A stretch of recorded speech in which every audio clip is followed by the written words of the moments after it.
এনসিপির কর্মসূচি জানাতে চাঁপাইনবাবগঞ্জ থেকে সরাসরি যুক্ত হয়েছেন সহকর্মী জহুরুল ইসলাম। কথা বলবো তার সাথে। জহুরুল, এই মুহূর্তে জুলাই পদযাত্রার কি আয়োজন চলছে আর দিনব্যাপী আর কি কর্মসূচি রয়েছে, জানাবেন বিস্তারিত।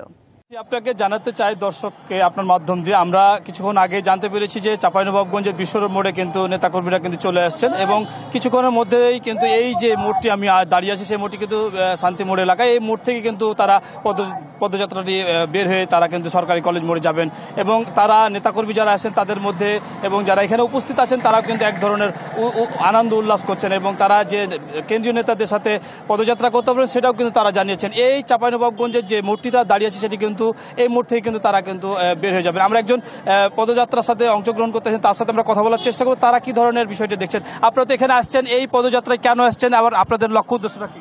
শাইনি চুলে এখন হবে সব হেয়ার স্টাইল। সিল্কোর দ্বিগুণ শাইনি চুল প্রতিদিন। আমরা এখানে আসতে পেরে খুবই খুশি এবং দেশ গড়তে জুলাই পদযাত্রায় এসেছি আমরা এবং চাঁপাইনবাবগঞ্জে সকল এনসিপির নেতাকর্মীদের জানাই আমরা সুস্বাগতম।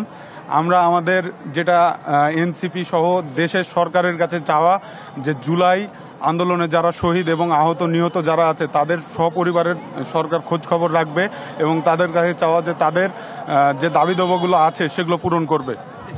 আপনি শুনছিলেন যে এই চাঁপাইনবাবগঞ্জ সহ সারা বাংলাদেশে যে আহত এবং নিহত হয়েছেন তাদের পরিবারের দেখভালের বিষয়টি কিন্তু এখানকার যারা এসছেন তারা কিন্তু বলছেন এবং সে সাথে চাঁপাইনবাবগঞ্জে এই দিনব্যাপী তারা কিন্তু যে কর্মসূচি নিয়েছিলেন এবং এটা শেষ করে কিন্তু রাজশাহীর উদ্দেশ্যে তারা পদযাত্রা করবেন বলে জানিয়েছেন। এই ছিল সর্বশেষ তথ্য আমার কাছে। সাথী, ধন্যবাদ জহুরুল।